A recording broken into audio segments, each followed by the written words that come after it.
Ladies and gentlemen, hello and welcome back to Above the Break. This time we go out east and we're going to talk to you about the Boston Celtics and the Miami Heat series. But before we do, we got to give a shout out to our sponsors, True Classic Tees.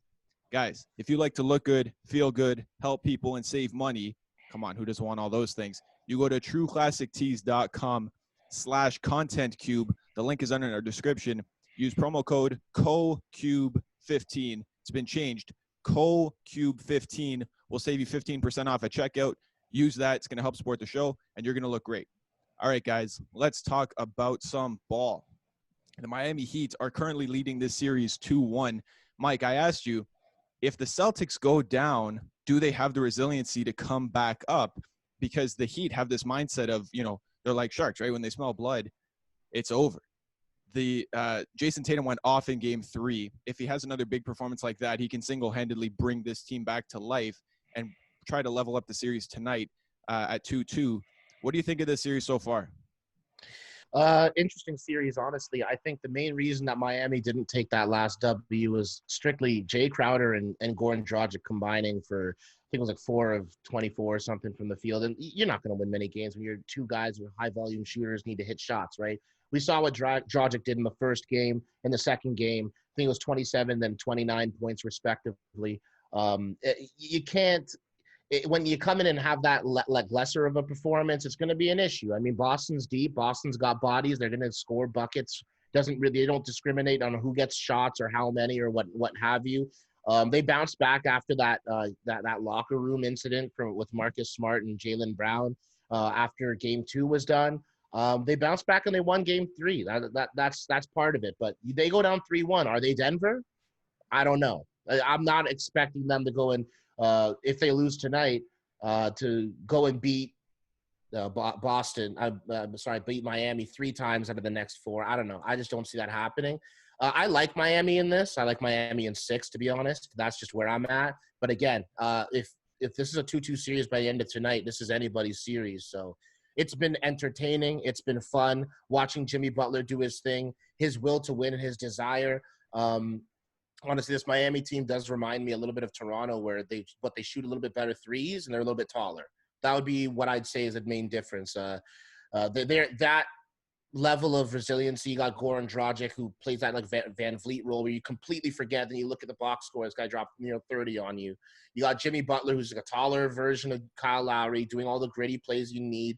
It's a fun team. I love Miami. But if I had to be honest, no matter who comes out of the West, I think Boston is better equipped to go and face that team. All right, Lala, you want to jump in? Yeah, please do. I want to hear your take on this too, because sometimes it looks like really one player can get hot or cold and change the series. Sometimes for the Heat, that's Jimmy Buckets, right? Sometimes he shows up and drops 22 and it's like, listen, that he obviously came to win. And other times he only gets like 6 or 8 points and Miami still find a way.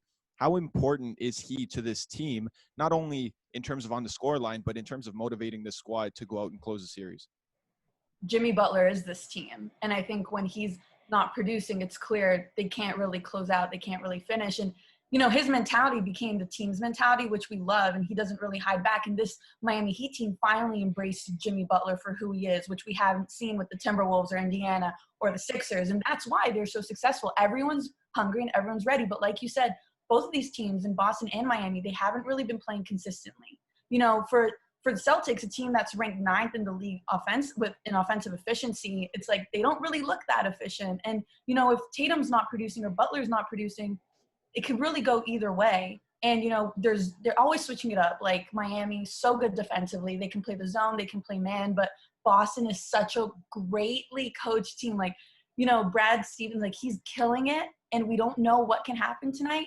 But I agree with Michael, I think Boston's better to come out of this, but Miami's just on a different energy. And I think, if they activate earlier and they can get Jimmy started earlier than they did last game, there'll be a problem and they can win 2 straight. So long are gone the days of Jimmy Butler being a quote unquote locker room cancer. You know, he leaves Chicago, he goes over to Minnesota, he goes to Philly. You know, in Minnesota, he says they don't have any heart. In Philadelphia, he's telling them, you know, there's no accountability here. And, you know, you hear that he goes and signs with the Heat, and really no one was giving them any real credit. They didn't think that anything was going to happen. And, you know, all of a sudden he goes from a locker room cancer to the heart and soul of a team that's literally, you know, pushing a Boston team that a lot of people were just touting to go and just like walk over these guys or end up coming out on top of a 6 or 7 game series. But Butler's a problem. And I love the fact that, you know, he's getting some respect now.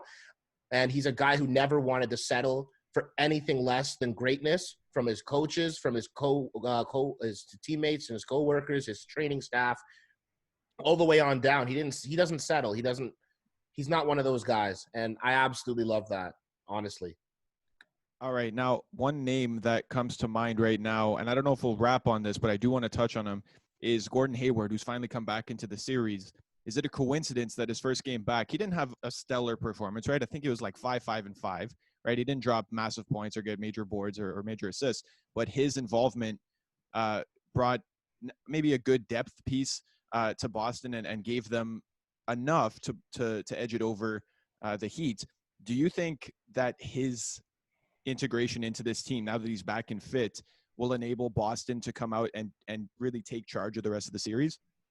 Well, I think, you know, we saw Hayward. He was a stats monster during the regular season, you know, like, yep. But I think it was his defense and his ability to slow things down offensively. And, you know, he really made some great plays. And I think that's the energy you need. If you're Boston, you know, sometimes we have guys like Marcus Smart who's getting a little heated and, you know, kind of acting all out on the court, you know, like falling on the floor and drawing all these fouls. So when you have Hayward coming in, I think it's going to resuscitate like the Celtics flatline at some point. 100%. I think Gordon Hayward is the punch that they needed off that bench. At least initially, he's off the bench. Who knows if he gets back into that starting lineup? But he's somebody he's a tempo guy, like you just alluded to there, Lala. And you need someone like that to come in and, you know, switch the pace up. And you can trust him with the ball. He can make, he can pass, he can get some rebounds, he can play some solid defense. And most importantly, he can get the ball in the hoop. So for a team that, you know, is prone to maybe sometimes having some shooting woes, it's nice to have Gordon Hayward as a luxury coming back into this series. We definitely saw him make an impact in their first win in this series in Game 3. All right, we'll end on this. Tonight could make the difference between a series going up 3-1 or 2-2. I'll ask you both just quickly, what do you think the result will be tonight? And 2, if it is 3-1, is the series done? Well, I'll say if it's 3-1, the series is over. I'll say that immediately. Who do I think is going to win?